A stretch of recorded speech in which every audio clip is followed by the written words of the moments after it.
आज हम पढ़ेंगे बैक बॉन्डिंग। बैक बॉन्डिंग ऐसा कंसेप्ट है ब्लॉक केमिस्ट्री का जो मैक्सिमम स्टूडेंट्स स्किप कर जाते हैं बिकॉज ऑफ अनअंडरस्टैंडिंग। उनको समझ नहीं आता है तो वो स्किप कर देते हैं बैक बॉन्डिंग।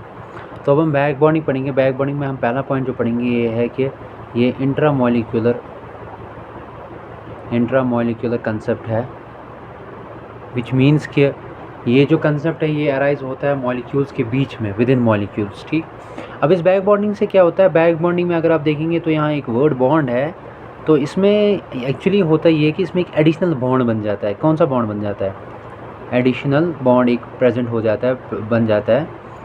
और वो जो बॉन्ड है उस बॉन्ड को हम यूजुअली कोवेलेंट बॉन्ड भी कह सकते हैं, या उसे हम पाई कोऑर्डिनेट बॉन्ड कहते हैं। क्या कहते हैं? Pi coordinate bond. Pi coordinate bond किसे?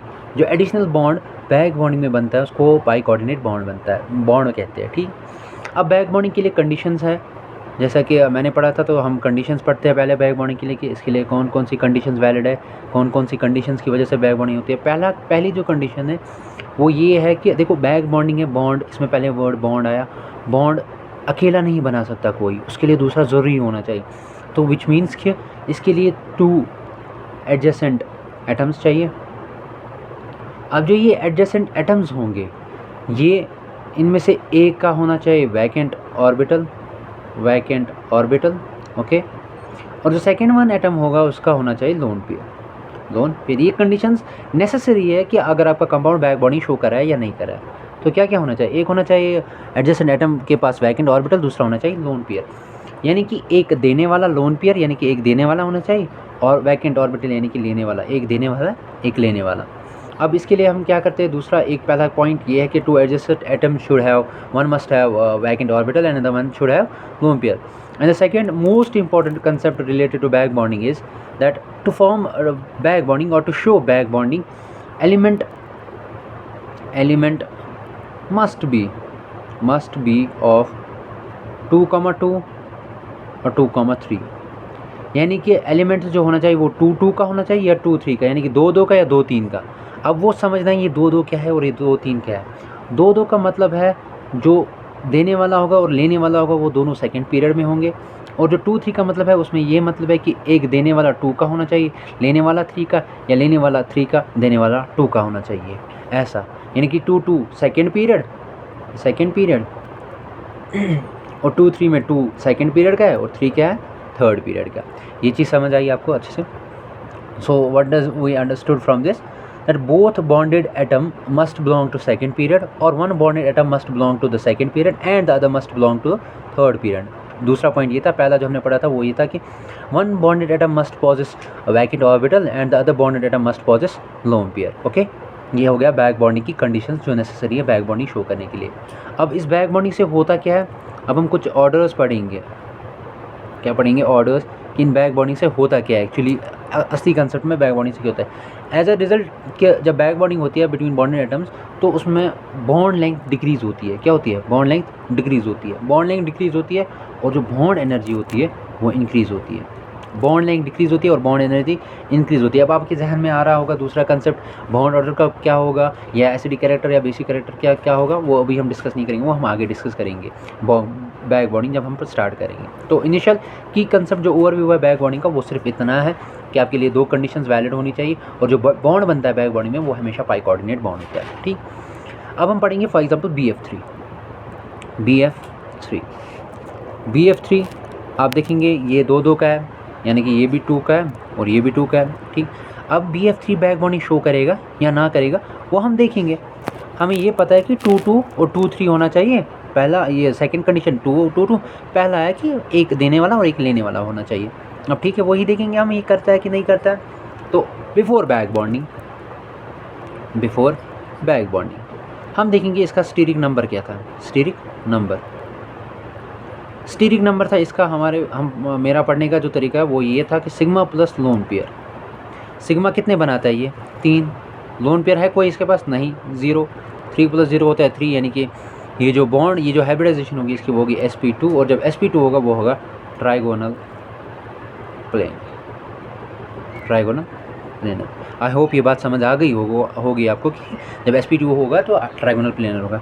अब जब हम बनाएंगे तो b ये होगा f साहब, ये होगा हमारा दूसरा f साहब, ये होगा दूसरा f साहब, ठीक। BF3 ठीक। अब BF3 में क्या है, f के पास लोन पेयर है आपके, f के पास लोन पेयर है आपके, f के पास लोन पेयर है आपके, और ठीक b के पास अगर आप देखोगे b के पास वैकेंट ऑर्बिटल है, हाँ ऑब्वियसली।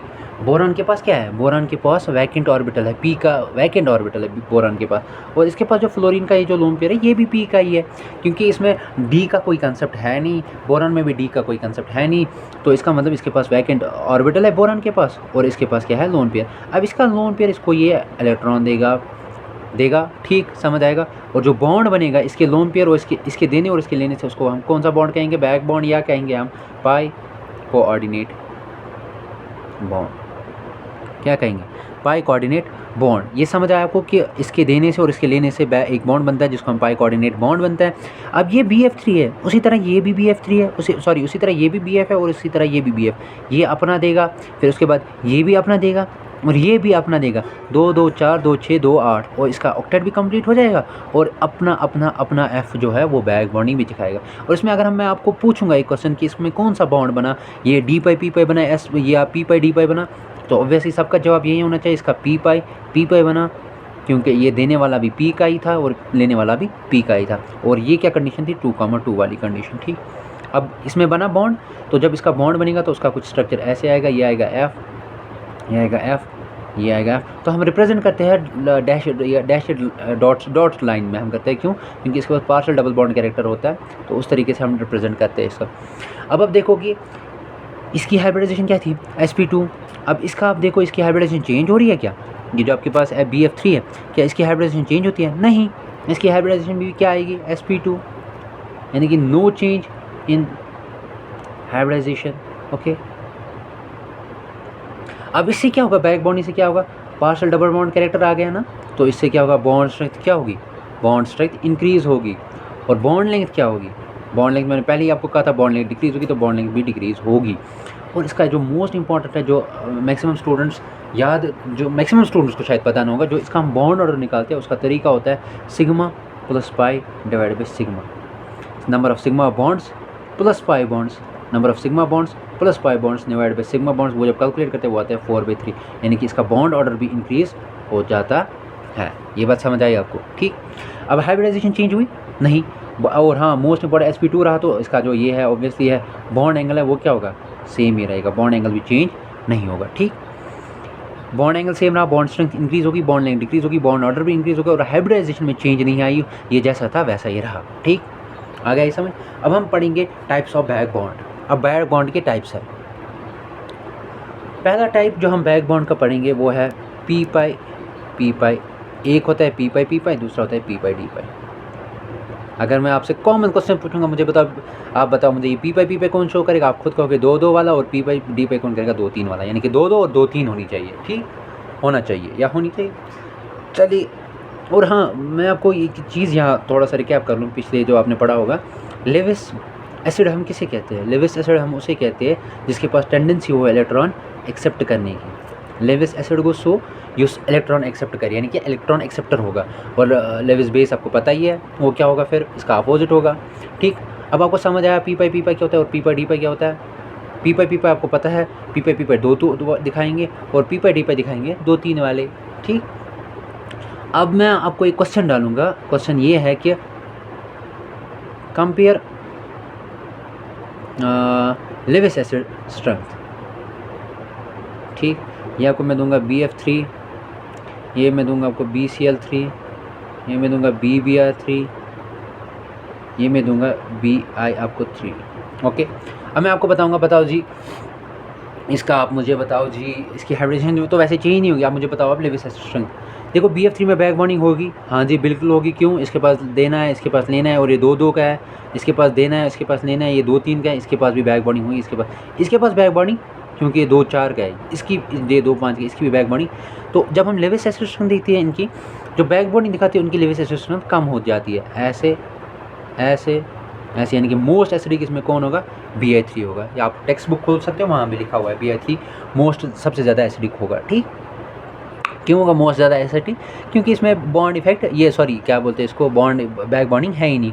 और जो BF3 है और BCl3 में इसमें इफेक्टिव बैक बॉन्डिंग है, और इसकी वजह से लेविस स्ट्रेंथ क्या होती है, इसकी डिक्रीज़ हो जाती है। ठीक, ये समझ आया। और आप ये बात भी याद रखिएगा इसमें, जब आप ये क्या बोलते हैं इसको, बैक बॉन्डिंग की वजह से आप लेविस स्ट्रेंथ देख रहे हो या लेविस एसिड स्ट्रेंथ या बेसिक स्ट्रेंथ देख रहे हो, तब आप हाइब्रिडाइजेशन को भी देखा करो। sp2 है या sp3 है, इन तुम काम करो तह कह कंपाउंड सो sp2 में ब्या sp3 में sp2 वोल बैक बॉन्डिंग हावान तो तुम वो ना यह ज़्यादा एसिडिक किन या ज़्यादा एसिडिक वो ये sp2। अगर तू जनरल क्राइटेरिया पर acidic character directly proportional to S character से ज़्यादा तो गो एसिडिक स्ट्रेंथ ज़्यादा तुझे यार। ठीक, और बॉन्ड लेंथ प्लस पॉइंट मैंने आपको ये भी कहा था कि बॉन्ड लेंथ इससे डिक्रीज़ हो जाती है। अब दूसरा क्वेश्चन आपके पास ऐसा है कि मिनिमम बॉन्ड लेंथ बताओ। चलो जी, मिनिमम बॉन्ड लेंथ, चले जी आप पॉज कीजिए वीडियो को और एक क्वेश्चन कीजिए। BF3 BF4 नेगेटिव और ये एक एडिशनल कंपाउंड है वो है ऐसे NH3। चलिए जल्दी बताइए कौन होगा। आपके पास 3 सेकंड है, 1 2 3। शाबाश, जिन स्टूडेंट्स ने इसका आंसर ये दिया है उन्होंने बिल्कुल सही दिया है।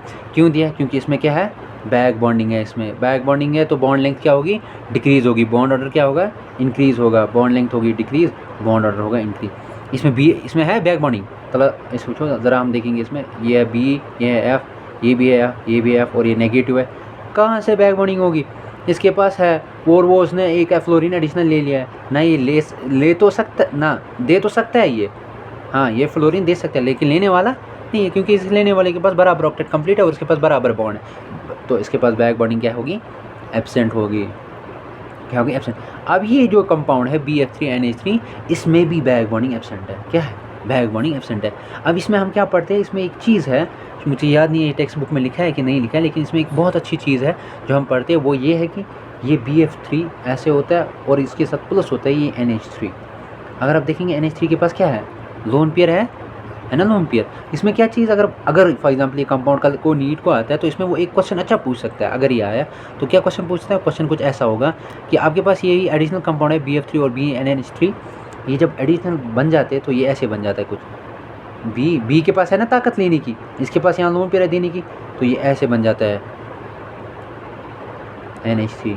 यानी कि एक तो B के साथ F3 है आपने और उसके साथ एक NH3 आता है, तो पहले इसकी हाइब्रिडाइजेशन क्या थी यहाँ पे, sp2, इसकी क्या थी sp3। लेकिन आप जब आप देखोगे इसके पास 3 और 1 4 है, इसकी भी sp3 आ जाती है, इसकी भी sp3 आ जाती है। तो हाइब्रिडाइजेशन क्या हुई, चेंज हुई ना हाइब्रिडाइजेशन। क्यों? क्योंकि इसके पास एक ऐसा एडिशनल कंपाउंड है जो टर्मिनल एटम था वो दूसरा आया। क्या आया, दूसरा आया, वो अपना इसका नहीं था, या वो होमो एटॉमिक नहीं था, वो डिफरेंट था, जिसकी वजह से इसकी हाइब्रिडाइजेशन चेंज हुई। लेकिन खैर ये कंपाउंड हमारे शायद टेक्स्ट में लिखा नहीं है और ये कुछ करता भी नहीं, इसके पास बैक बॉन्डिंग एब्सेंट होती है। ये जो बैक बॉन्डिंग है, दूसरी बैक बॉन्डिंग है, ये अपनी बैक बॉन्डिंग इसके पास नहीं है। दो इंटरमोलिकुलर तो है नहीं, ये इंटरमोलिकुलर बैक बॉन्डिंग वाली दिखाते हैं। बैक बॉन्डिंग नहीं, ये इंटरमोलिकुलर सॉरी कोऑर्डिनेट बॉन्ड बना जाता है, एक किस्म का कोऑर्डिनेट बॉन्ड बन जाता है। यहाँ पे बैक बॉन्डिंग तो नहीं दिखा सकते, क्योंकि बैक बॉन्डिंग कौन सा कंसेप्ट है, इंट्रा मॉलिक्यूलर कंसेप्ट। ये तो इंटर नहीं है, ये दो डिफरेंट एटम्स है, तो इंटर हो जाएगा। अब ये बात क्लियर हुई ना अच्छे से। अभी आप याद रखिएगा कि हाइब्रिडाइजेशन तब चेंज होगी, तब चेंज नहीं होती है जब टर्मिनल एटम ट्रांसफ़र करते हैं लोन पेयर। क्या करते हैं, टर्मिनल एटम ट्रांसफ़र करते हैं लोन पेयर। अब आप कहोगे हाइब्रिडाइजेशन कब चेंज होगी, हाइब्रिडाइजेशन तब चेंज होगी जब आपके पास सेंट्रल एटम ट्रांसफ़र करेगा। और वो कैसे करेगा, वो मैं आपको अभी दिखाता हूँ कैसे करेगा। ठीक, अब मैं आपको दिखाऊंगा कि कैसे करेगा आपका ये जो बैक बॉन्डिंग है, उसमें कैसे हाइब्रिडाइजेशन चेंज होगी और कैसे हाइब्रिडाइजेशन चेंज नहीं होगी। तो हम पहले पढ़ेंगे, हमने कितने क्वेश्चंस किए थे हमने बैक से, 1 2 क्वेश्चंस किए और BF3 का भी बनाया था। अब हम एक और क्वेश्चन करेंगे कि हमें आप बताइए Lewis acid strength. Lewis acid strength बताइए किसकी, BeF2 बेरिलियम वाले हैलाइड्स की, BeCl2, BeBr2 और BI2। तो अब तो कोई प्रॉब्लम नहीं होनी चाहिए ना। अब आपका आंसर जनरेट आना चाहिए। आंसर ये है कि BF2 दो का है, इसके पास लेने की ताकत है, इसके पास देने की ताकत है। इसमें B भी है, इसमें भी B भी है, इसमें इसकी B भी नहीं है और इसमें भी इसकी B भी नहीं है। B भी यानी कि बैक बॉन्डिंग नहीं है। ठीक, तो इसमें क्या आएगा, एसिडिक स्ट्रेंथ का ऑर्डर ये आएगा ऐसे। वेरी गुड, जिन्होंने किया उनके लिए माशाल्लाह, जिन्होंने नहीं किया तो फिर पेज पाता हूँ तो फिर बेगलर बैक बॉन्डिंग। ठीक, आए समझ। अब हम करेंगे काम, हमने कौन सा वाला देखा था, हाँ। अब मैं आपको एक एडिशनल एग्जांपल दूंगा, ये बहुत ज़्यादा ज़रूरी है। पी पाई वाले की, पी पाई डी पाई की। पी पाई तो हमारा हो गया ना, तो इवन एम वन जब ये टाइप से तुम पढ़ना ही नहीं कि पी पाई मैंने पढ़ा है आपको, BF3 का पढ़ा है ना मैंने, पी पाई वाला कहाँ गया, ये है ना पी पाई वाला। अब मैं आपको पढ़ाऊंगा पी पाई डी पाई वाला। क्या पढ़ाऊंगा? पी पाई डी पाई वाला। पी पाई डी पाई मैंने, आप देखेंगे पी पाई डी पाई कौन दिखाएगा, 2 3 वाला। चलिए पहली एग्जांपल कर लेते हैं आपकी कॉपी पे। ये है N और ये है SiH3, शायद 3 था, हाँ N। ये है, इसे हम बोलते हैं ट्राई मिथाइल एमाइन, इसे कहते हैं हम tri silyl amine, tri methyl amine, tri silyl amine. अब हम चलिए जल्दी स्ट्रक्चर बनाते हैं, जल्दी स्ट्रक्चर बनाते हैं इसका। ये हो गया N के पास क्या है, लोन पेयर है, इसके पास ये CH3 है, इसके पास ये CH3 है, इसके पास ये CH3 हो गया पहला। सॉरी नोटबुक ही पलट गई थी, नाइट्रोजन के लोन पेयर का रिपल्सन आ गया था इसलिए नोटबुक पलट गई। अब है N, इसके पास एक लोन पेयर है, इसके पास SiH3 है, ये दूसरा SiH3 हो गया तीसरा SiH3। चलिए जी, ये इसके पास देने वाला कौन है, सेंट्रल एटम है, इसके पास ताकत है देने की, इसके पास भी ताकत है देने की। लेकिन अगर आप कार्बन देखोगे, कार्बन ने 3 और 1 4 बॉन्ड बनाए हैं, तो कार्बन ले सकता है? कार्बन के पास कोई वैकेंट ऑर्बिटल है? नो वैकेंट ऑर्बिटल, यानी कि कार्बन ले नहीं सकता, ये कार्बन भी नहीं ले सकता, ये कार्बन भी नहीं ले सकता। कि इसमें बैक बॉन्डिंग होगी? फिर बैक बॉन्डिंग एब्सेंट होगी। क्यों? क्योंकि इसमें देने वाला तो है लेकिन लेने वाला नहीं है। लेने वाला भी है लेकिन लेने वाले के पास लेने वाले की ताकत नहीं है, उसके पास कोई वैकेंट ऑर्बिटल नहीं है। लेकिन अगर हम ये वाला देखेंगे ट्राइसलाइल एमाइन का, इसके पास देने वाला तो नाइट्रोजन का लोन पेयर है। अब लेने वाला कौन है? लेने वाला इसके पास सिलिकॉन है। लेकिन जब आप पीरियोडिक टेबल खोलोगे, क्लासिफिकेशन पढ़ोगे, वहाँ पे सिलिकॉन के पास आपके पास डी ऑर्बिटल खुले होते हैं, इसके पास भी डी ऑर्बिटल खुला है, इसके पास भी कौन सा ऑर्बिटल खुला है, 3D ऑर्बिटल असली खुले होते हैं, इसके पास भी डी है, इसके पास भी डी है, इसके पास भी डी है। तो ये लोन पेयर क्या करेगा? ये लोन पेयर इसको देगा अपना ये इलेक्ट्रॉन दिखाएगा ना, partial double bond character back bonding है ना, ये सेम है तो ये भी इसका अपना ही भाई है, ये इसको भी दिखाएगा और ये इसको भी दिखाएगा। फिर जब इसकी जो स्ट्रक्चर चेंज हो जाएगी वो कुछ ऐसे होगी, ये होगा N, ये होगा इसके साथ SiH3, ये होगा इसके साथ SiH3। अब लोन पेयर तो एक्वायर हुआ ना, इन्होंने ऑर्बिटल्स में ले लिया वो, तो क्या आ जाता है? Partial double bond character. इंत कन्फ्यूज गए भी लोन पेयर अक चीज़ कप अत्र तवे तुम मे गो partial double bond character so resonance मज पान ठीक, इसको भी देगा और इसको भी देगा। तो इससे क्या होगा? इससे बेटा आप यहाँ देखोगे, इसका हम स्टीरिक नंबर देखेंगे। स्टीरिक नंबर क्या होगा? Number of sigma bonds plus number of lone pairs. Sigma bonds कितने हैं? 1 2 3। लोन पेयर कितना है? 1 4 आ जाते, तो हाइब्रिडाइजेशन क्या होगी? sp3। अब इसका स्टीरिक नंबर देखेंगे, सिग्मा बॉन्ड्स कितने हैं? 1 2 3। लोन पेयर कितने हैं? 0 है, तो नंबर क्या आएगा? 3। तो हाइब्रिडाइजेशन क्या आएगी? sp2। तो इसकी हाइब्रिडाइजेशन क्या हुई बेटा? चेंज। यहाँ क्या थी? sp3। तो अभी मैंने बोला कि जब आपको टर्मिनल एटम लोन पेयर देता है, तब जब टर्मिनल एटम लोन पेयर देता है तब हाइब्रिडाइजेशन चेंज नहीं होती। लेकिन जब सेंट्रल एटम आपको लोन पेयर देता है तब हाइब्रिडाइजेशन चेंज होगी। और वो चेंज कहाँ होगी? पी पाई डी पाई वाले कंसेप्ट में। sp3 से कहाँ चेंज हुआ? sp2 में। तो इसको क्या कंडीशन हम लिखेंगे यहाँ पे? एक इंपॉर्टेंट पॉइंट हम नोट करते हैं बेटा। क्या क्या इंपॉर्टेंट पॉइंट क्या है कि ये क्या क्या इससे कौन कौन सी चेंज हो जाएगी, वो चेंज क्या क्या हो जाएगी हम लिखेंगे। बॉन्ड लेंथ क्या होगी? जल्दी डिक्रीज, शाबाश। बॉन्ड ऑर्डर जल्दी इंक्रीज। बॉन्ड स्ट्रेंथ जल्दी। बॉन्ड स्ट्रेंथ क्या है? पार्शियल डबल बॉन्ड कैरेक्टर आया तो बॉन्ड स्ट्रेंथ भी इंक्रीज होगी। हाइब्रिडाइजेशन क्या हुई? जल्दी बताओ। हाइब्रिडेशन चेंज हुई कहाँ में? sp3 to sp2। कल को नीट को क्वेश्चन आएगा, which among the following is correct related trisilyl amine. पहला ऑप्शन होगा बॉन्ड लेंथ इंक्रीज, दूसरा ऑप्शन होगा बॉन्ड ऑर्डर डिक्रीज, तीसरा होगा बॉन्ड स्ट्रेंथ डिक्रीज, चौथा होगा आपके पास बेटा हाइब्रिडाइजेशन चेंज। तो पहला गलत है, दूसरा भी गलत है, तीसरा भी गलत है, चौथा आप करेक्ट होगा।